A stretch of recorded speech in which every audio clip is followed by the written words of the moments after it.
There is this unique aspect of Igbo culture that has gone extinct, and I would like us to talk about it. It is a social welfare package for the elderly. There's a very popular story about lions. Why the lion and the lionesses teach the young lions to hunt. Reason is because when the lionesses and the lion grows old, it is the young lions who are now in their prime that will be hunting and feeding them. This simply exemplifies the Igbo system of Ishuan, a social welfare package, in which the young members of a family contribute a certain portion of protein and welfare package to the oldest member of the family. In fact, to be very, very specific, if your trap catches a game of a big animal, you are to take 2 of its hands to the oldest member of your family. It is called Ishuan, presenting meat to the oldest member of your family to make sure that they are well fed. In this generation where people are no longer hunters or farmers, it is done with money. It can be monetized. When last did you, as an Igbo person, send money as a welfare package to the oldest member of your family? When last were you able to do that? It is a sacred aspect of our culture, and I'm asking you, when last were you able to package something and send to the oldest member of your family? In our culture, it is called Ishuan in Ishuan here. What is it called in your own community? And when last did you take part in it? In fact, this aspect called Ishuan is the reason why a particular community called Ubuluku, my hometown, started forbidding the animal called Edi. Folktale has it that people brought Anu during Ishuan to the king of the community called Ezemubolo, and the animal was Edi, the civet cat. The animal looked so disgusting that nobody could volunteer his knife for the dissecting and preparation of the meat. So he was upset. If none of my children could bring out his knife for this meat to be shared, then none of my descendants should eat this meat. This is just one version of the different stories. This particular storyline talks about people not being able to bring out their knife for the dissecting of this meat. So it is believed that some people also believe that there was a war between him and the people of Anyozala who had killed his first son, and that while he was escaping after taking his revenge, the animal known as AD was used to block his path. The animal was covering his footprints as he was racing away from the people who were chasing him. But that story looked more like a fairy tale, unlike the other one that looked very realistic, that people brought meat and the meat looked disgusting. Also, if you look at civet cat in real life, it's a very disgusting and smelly animal. I want to know from you, which animals, which creatures does your community hold sacred?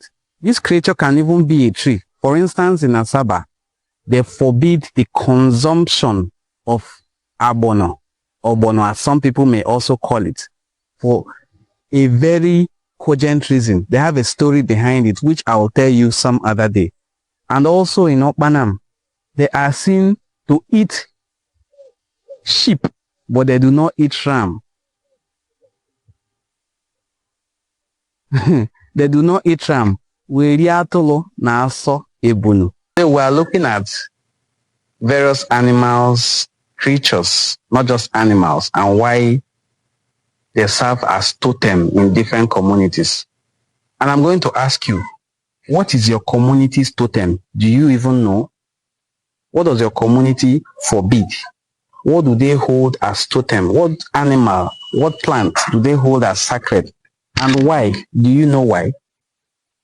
In my community called Ubuluku, we have various totem. In fact, some lineages have their lineage totem. There's a group I once described for us called Umuikemobolo. Omozo. They are the people in charge of metal works. They forbid 2 trees called Apoti and Akeriko Abono. These are the trees they use in making fire for their metal work. So they forbid using it as firewood. Also, they do not eat cocoa. Some people call it okwa. So communities and their totem. In Okpanam, where I am making this video presently, they forbid ram. They do not eat ram, but they eat sheep. Some people use it to make jokes.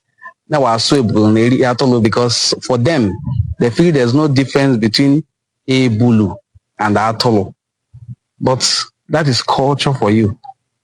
Now, in Asaba, they forbid abono. That's what some people also call abono. So in your community, I'm asking you, what do they forbid? Which sacred animal or plant does your community hold in high esteem? They revere. In most communities, they forbid AK and AD. In my community, we forbid AD. Nobody eats it. People, out of their level of understanding of culture, some kill it and sell it. But in my community, we do not eat it. Even the people we assimilated into our midst, who are now claiming that they are not one of us, that they are Bini people, also forbid it because they have been assimilated. Once you are assimilated into a community, you begin to forbid what they forbid. Now, vulture is forbidden, I believe, in every Igbo community. When somebody even tells you you are a vulture, it's like a big curse. When somebody also tells you you are AD, in my community, mother say AD, like you are a forbidden animal. You are a curse. So vulture, I believe, is for all Igbo community because he doesn't go to hunt. Only it's just a scavenger bird. And I believe every Igbo community forbids vulture. I want to know which animal does your community forbid and why. Kindly drop it in the comment section. Thank you for watching Ishuan and the Cultural Forum. Kindly share our videos to your audience.